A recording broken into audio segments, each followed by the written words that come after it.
Salam sejahtera. Isu berkait dengan pengawal kerabat yang memukul orang OKU, serang OKU.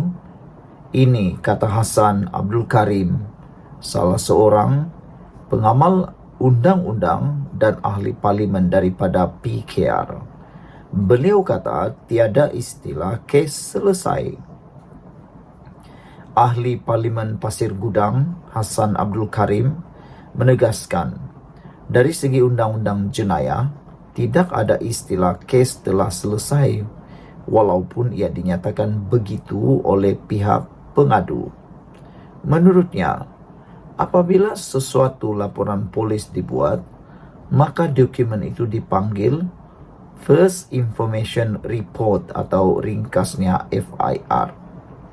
Menjelaskan proses selepas sesuatu laporan polis dibuat, Hasan berkata, jika kes tersebut merupakan serangan fizikal ke atas diri seseorang dan menjadi kesalahan jenayah di bawah kanun keseksaan, menjadi tugas pihak berkuasa memanggil penyerang itu untuk disiasat.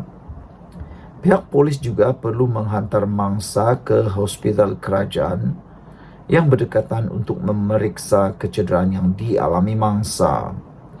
Pihak polis perlu membuka kertas siasatan dan mengambil keterangan si penyerang di bawah Seksyen 112 Kanun Acara Jenayah KAJ.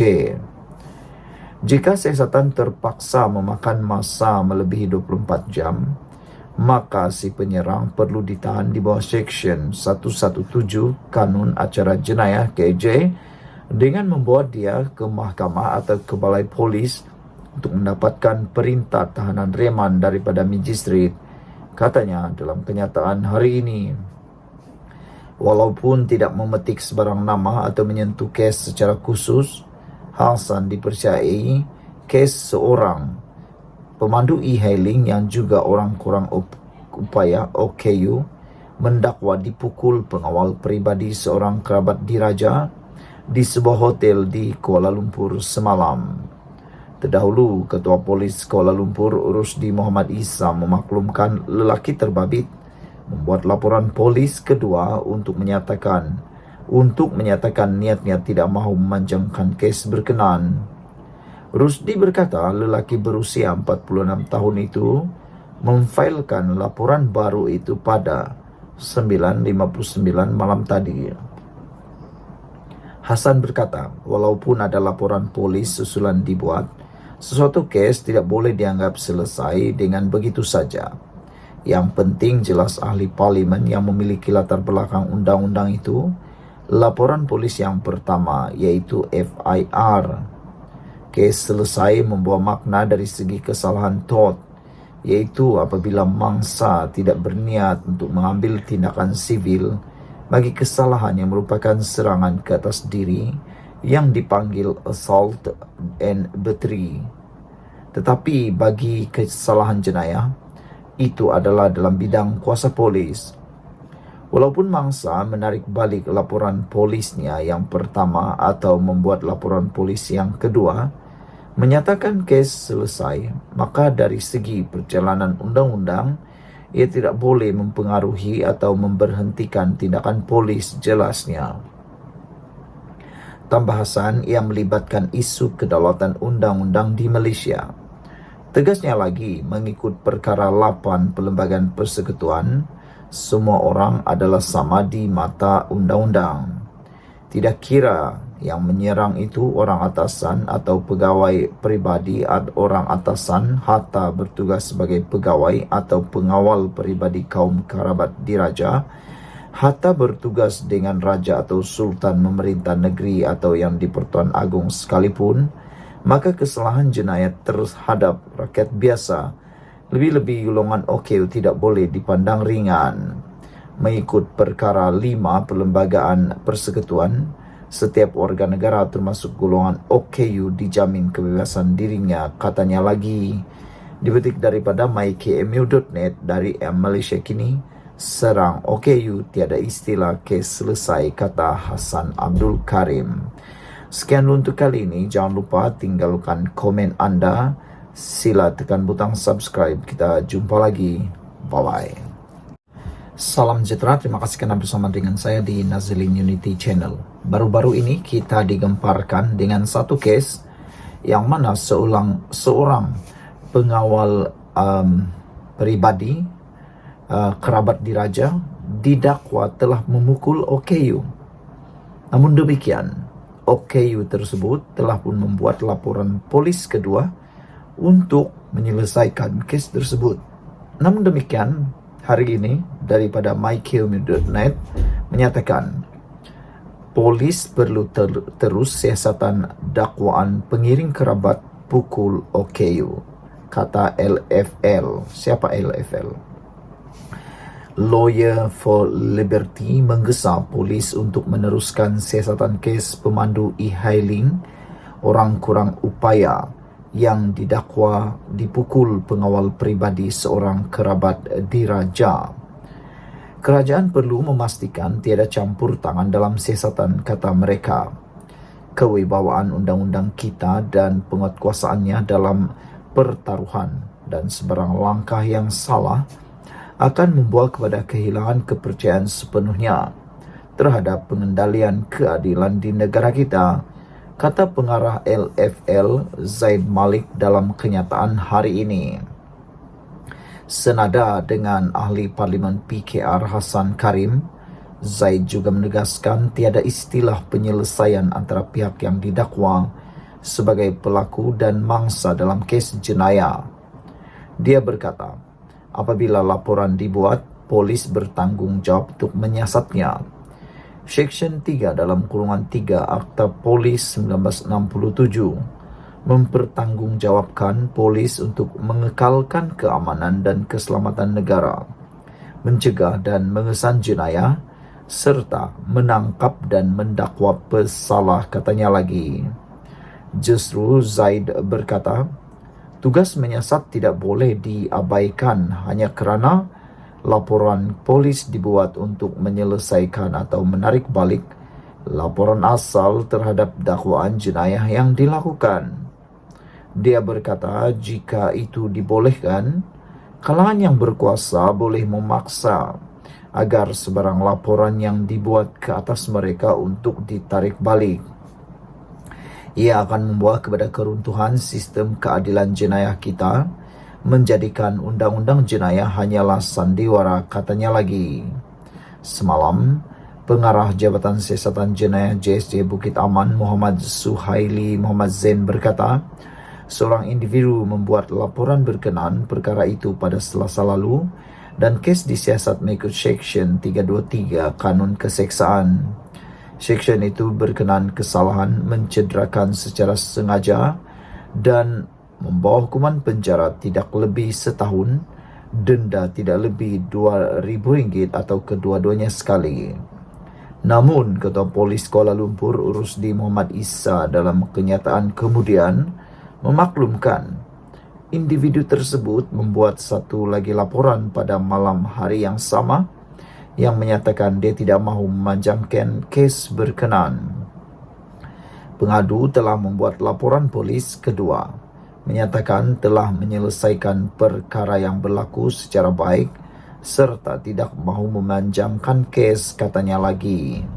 Hari ini, LFL menyatakan polis perlu terus siasat dakwaan pengiring kerabat diraja pukul OKU. Sekian dulu untuk kali ini. Jangan lupa tinggalkan komen Anda.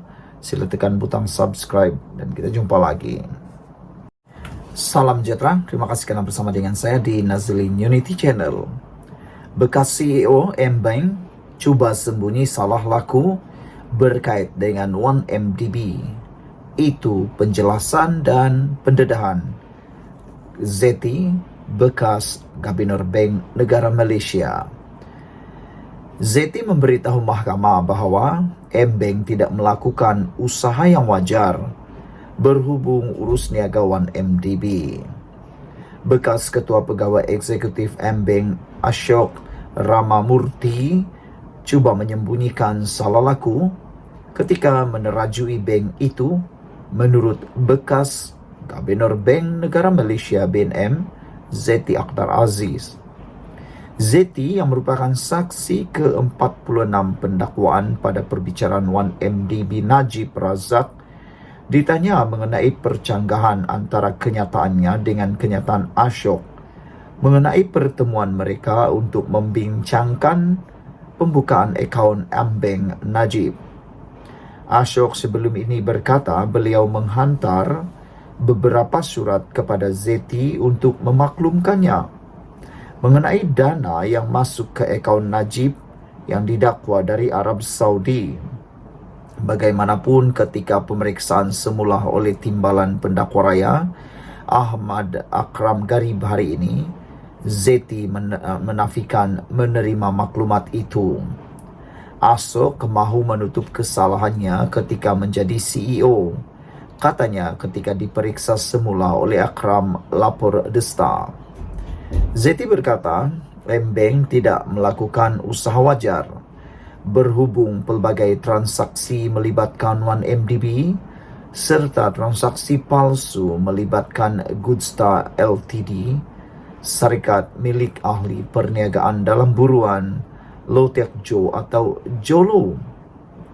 Zeti menegaskan ketika Ashok menjadi CEO, Bank dikenakan kompaun terbesar dalam sejarah perbankan Malaysia, iaitu denda sebanyak RM53.7 juta pada tahun 2015. Ashok dipercayai warga Australia menyertai Bank pada tahun 2007 sebagai ketua pegawai kewangan sebelum dinaikkan pangkat menjadi CEO 5 tahun kemudian. Pada Januari 2015, beliau meletak jawatan sebagai pengarah urusan kumpulan bank itu. Najib sedang dibicarakan atas 4 tuduhan salah guna kuasa dan 21 tuduhan pengubahan wang haram yang membabitkan RM2.28 bilion dipercayai dana 1MDB yang didakwa dimasukkan ke dalam akaun Bank miliknya antara Februari 2011 dan Disember 2014. Selepas 235 hari membentangkan kes dan memanggil 50 saksi, pihak pendakwaan hari ini menutup kesnya dalam perbicaraan Najib. Saudara-saudara sekalian, dengan pendedahan yang mengejutkan daripada Zeti ini, kita semua memang tak sangka bekas CEO Bank didakwa cuba sembunyi salah laku, kata Zeti. Selain daripada itu, Zeti juga telah pun menafikan tentang menerima maklumat atau dokumen yang telah dinyatakan oleh Ashok. Ashok sebelum ini mendakwa beliau telah menghantar beberapa surat kepada Zeti untuk memaklumkan mengenai dana yang masuk ke akaun Najib yang didakwa dari Arab Saudi. Bagaimanapun, ketika pemeriksaan semula oleh pendakwa raya, Zeti menafikan maklumat itu dan menyatakan Ashok mahu menutup kesalahannya ketika menjadi CEO. Sekian dulu untuk kali ini. Jangan lupa tinggalkan komen anda, tekan butang subscribe. Kita jumpa lagi. Bye-bye. Salam sejahtera. Terima kasih kerana bersama dengan saya di Nazlin Unity Channel. Pendedahan di mahkamah kali ini benar-benar mengejutkan anda, saya, dan perlu anda share kepada semua orang. Saksi di mahkamah hari ini menyatakan pelaburan 1MDB tidak bawa untung. Jadi, kalau tidak bawa untung, buat apa ada 1MDB? Itu persoalan besar. Saudara-saudara sekalian, pegawai penyiasat SPRM, Suruhanjaya Pencegahan Rasuah Malaysia, memberitahu Mahkamah Tinggi di sini hari ini bahawa pelaburan yang dibuat oleh Syarikat Pelaburan Strategik Negara, iaitu 1MDB, tidak membawa sebarang keuntungan. Sebelum kita teruskan ulasan kali ini, jangan lupa anda tinggalkan komen anda untuk isu kali ini. Kalau tak bawa keuntungan, buat apalah ada 1MDB kan? Saudara-saudara sekalian, pernyataan itu atau kenyataan itu dinyatakan penguasa kanan SPRM Nuraida Arifin, 37 tahun, ketika menyangkal cadangan Peguam Bela Wan Azwan Aiman Wan Fakarudin bahwa pelaburan 1MDB mendapat untung melalui pelaburan yang dibuatnya. Wan Azwan memberikan contoh antaranya pelaburan syarikat itu di dalam sektor tenaga melalui pengambil alihan jana kuasa yang membawa keuntungan. Peguam bela itu turut mencadangkan bahawa pelaburan hartanah yang dibuat oleh 1MDB turut menjana keuntungan melalui pembinaan Menara Tun Razak Exchange TRX. Bagaimanapun, Nuraida yang tidak bersetuju dengan cadangan peguam menjelaskan, jana kuasa tenaga berkenan akhirnya dijual kepada syarikat dari China untuk melunaskan hutang 1MDB. Kata Nuraida, TRX pula bukan dibangunkan menggunakan duit pelaburan 1MDB seperti yang terdapat dalam perjanjian usaha sama pada peringkat awal. Sebaliknya, syarikat perlu mendapatkan pelaburan berasingan dengan mendapatkan syarikat lain untuk melabur bagi membangunkan menara terbabit. Malah katanya, hasil siasatan mendapati dana yang diperoleh untuk pembangunan TRX atau nama asalnya Kuala Lumpur International Financial District KLIFD telah diselewengkan dan pembangunan TRX sebenarnya dibiayai oleh pelabur asing. Pada prosiding hari ini, pembelaan selesai menyoal balas saksi penting pendakwaan itu selepas sesi soal balas berlangsung selama 16 hari. Peguam utama Tan Sri Muhammad Syafiee Abdullah memaklumkan pihaknya selesai menyoal balas saksi yang disambut oleh Hakim Datuk Collins Larkin Square. Ini suatu berita menggembirakan. Seterusnya, Nuraida diperiksa semula oleh Timbalan Pendakwa Raya Ahmad Akram Garib membabitkan dokumen bank melalui bantuan undang-undang bersama MLA dari Barbados, Singapura dan Hong Kong. Saksi itu berkata, beliau tersilap ketika mengemukakan salinan dokumen terbabit kepada mahkamah dan bukannya salinan asal kerana ia membabitkan dokumen terlalu banyak. Saksi turut menafikan mempunyai sebarang niat jahat. Dalam perbicaraan sebelum ini, Nur Aida memberikan keterangan bahawa beberapa negara menghulurkan bantuan dari segi penyerahan dokumen bank melalui MLA bagi membantu siasatan skandal 1MDB yang dihadapi Datuk Seri Najib Razak. Nuraida berkata antaranya Switzerland, Barbados, Hong Kong dan Belanda. Bagaimanapun, saksi pendakwaan ke-49 itu berkata, keempat-empat negara tidak memberi sebarang jawapan atau maklum balas ketika beliau mengemukakan permohonan untuk merakam percakapan saksi bank melalui peguam negara pada tahun 2018 dan 2019. Nuraida memberikan keterangan terhadap Najib, 70 tahun, yang berdepan 4 pertuduhan iaitu menggunakan kedudukannya untuk memperoleh suapan RM2.3 bilion dana 1MDB dan 21 pertuduhan pengubahan wang haram membabitkan jumlah yang sama. Sekian dulu untuk kali ini. Jangan lupa tinggalkan komen anda, tekan butang subscribe. Kita jumpa lagi.